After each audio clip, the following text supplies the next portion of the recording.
अस्सलाम वालेकुम, welcome back to my channel. कैसे हैं आप सब? उम्मीद करती हूँ आप सब खैरियत से होंगे। आज मैं आपके साथ बहुत ही कम टाइम में बनने वाली रेसिपी शेयर कर रही हूँ।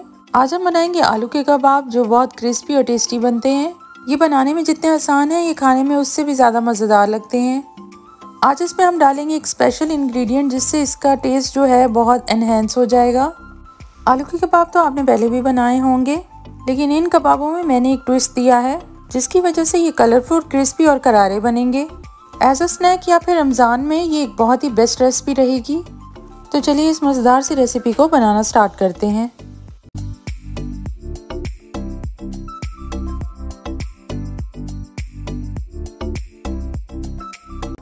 तो सबसे पहले मैंने यहाँ पर कुकर ले लिया था, उसमें मैंने पानी चढ़ाया है आलू बॉईल करने के लिए।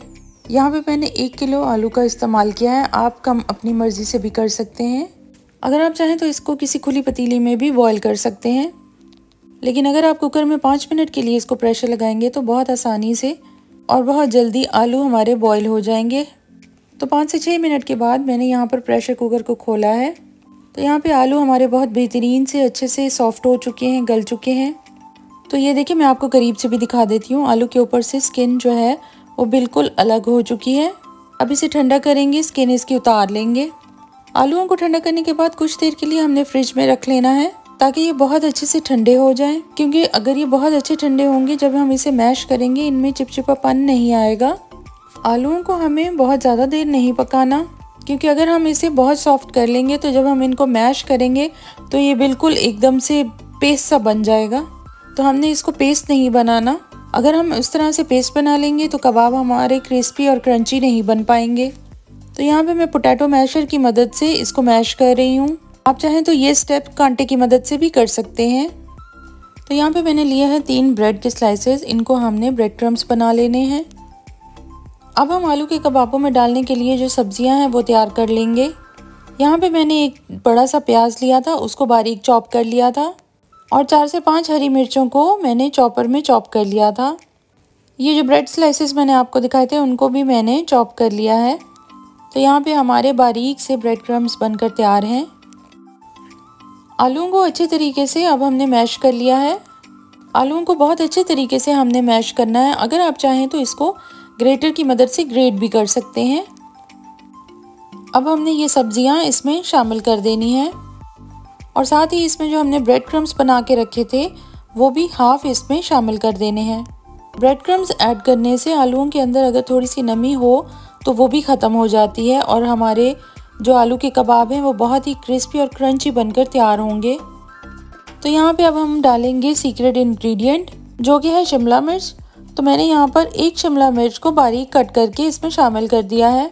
शिमला मिर्च ऐड करने से इसका टेस्ट बहुत एनहेंस हो जाएगा और खाने में बहुत बेहतरीन लगेगा। यहाँ पे मैं ऐड कर रही हूँ कुछ स्पाइसेस। 1 छोटी चम्मच नमक का ऐड किया है, और 1 छोटी चम्मच लाल मिर्च पाउडर का, आधी छोटी चम्मच जाएगी हल्दी पाउडर का।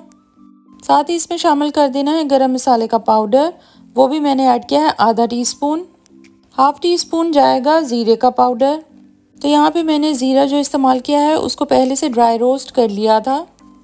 ड्राई रोस्ट किया हुआ ज़ीरे की खुशबू बहुत कमाल की होती है, और ये इन कबाबों के टेस्ट को 4 चांद लगा देगा। तो इन स्पाइसेस को आप अपनी मर्ज़ी से कम या ज़्यादा भी कर सकते हैं। अब इन सभी चीज़ों को हमने हाथ से मिला लेना है। अच्छे से हमने इसको मिक्स करना है ताकि हमारे सभी मसाले जो हैं वो अच्छे से मिक्स हो जाएं। तो यहाँ पे जो आलू के कबाब हम बना रहे हैं इसके लिए ख़ास ख्याल रहे कि आलू जो हैं जब हमने बॉईल किए हैं उनको बाद में मुकम्मल ठंडा करने के बाद ही मैश करना है, क्योंकि अगर हमने गरम गरम आलूओं को मैश किया तो उसका वो टेस्ट नहीं आएगा और हमारे कबाब क्रिस्पी और क्रंची भी नहीं बन पाएंगे। तो कबाबों का मिक्सचर यहाँ पर तैयार है। तो चलिए कबाब बनाना शुरू करते हैं। जितनी साइज़ का आपने कबाब रखना है उस हिसाब से आप इसमें से ले लें। अब हमने इसको अच्छे से कबाब की शेप दे देनी है। साइडों से भी इसकी शेप को हमने इक्वल ही रखना है। कबाब आप अपनी मर्ज़ी से उनका साइज़ छोटा या बड़ा कर सकते हैं, लेकिन बहुत छोटा मत बनाइएगा। ये कबाब थोड़े बड़े साइज़ में ही अच्छे लगते हैं। तो यहाँ पे आप देख सकते हैं मैंने इस साइज़ के कबाब सारे बनाकर तैयार कर लेने हैं। अब चलते हैं अपने नेक्स्ट स्टेप की तरफ।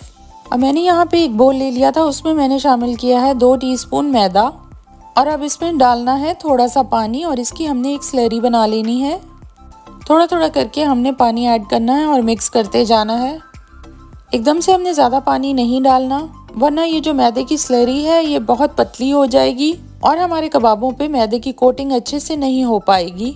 तो थोड़ा थोड़ा करके हमने पानी का इस्तेमाल करना है और साथ साथ हमने चम्मच चलाते रहना है ताकि कोई गिल्टी ना बने और हम बहुत स्मूथ सी स्लरी बना सकें। मैदे और ब्रेड क्रम्स की जब हम कोटिंग करेंगे तो हमारे कबाब बहुत ही खस्ता बनकर तैयार होंगे।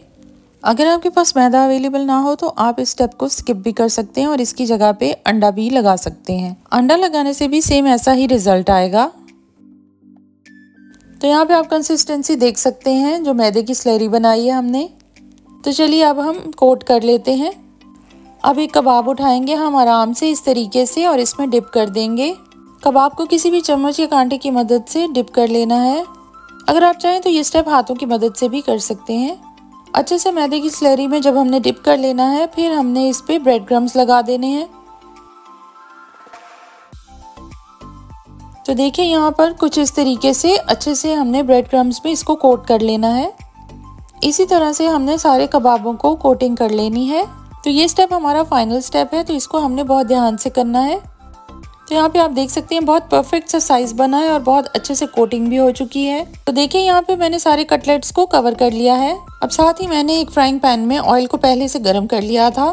ऑयल के टेम्परेचर का खास ख्याल रखें। अगर ऑयल बहुत ज्यादा गर्म होगा तो कबाब डालते साथ ही जो हमारे ब्रेड क्रम्स हैं वो जल जाएंगे और इन पे प्यारा सा गोल्डन कलर नहीं आएगा।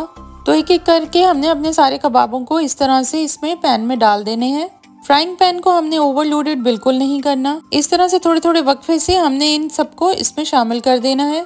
मीडियम टू लो फ्लेम पे हमने इनको पकाना है, क्योंकि आलू तो हमारे पहले से ही पके हुए हैं। तो हमने इनको गोल्डन कलर आने तक फ्राई करना है। जब हमने कबाबों को डालना है तो उसको डालते साथ ही उसकी साइड्स चेंज नहीं करनी। 30 से 40 सेकेंड का वेट करने के बाद हमने एक एक करके इनकी साइड चेंज कर लेनी है। तो यहाँ पे आप देख सकते हैं हल्का सा गोल्डन कलर आना शुरू हो गया है। किसी भी चीज़ को, कोई भी कबाब कटलेट आप डालें तो उसको फौरन से नहीं छेड़ें, थोड़ी देर उसको सिकने दें और उसके बाद उसको पलटें। तो मीडियम टू लो हीट पे इसको सिकते हुए जब आधा मिनट हो जाए तो इसको हमने पलट देना है। जैसे जैसे कबाब फ्राई होते जाएंगे, पैन में जगह बनती जाएगी, हमने और कटलेट भी शामिल कर देना है। बस याद रहे हमने पैन को ओवर क्राउडेड बिल्कुल नहीं करना।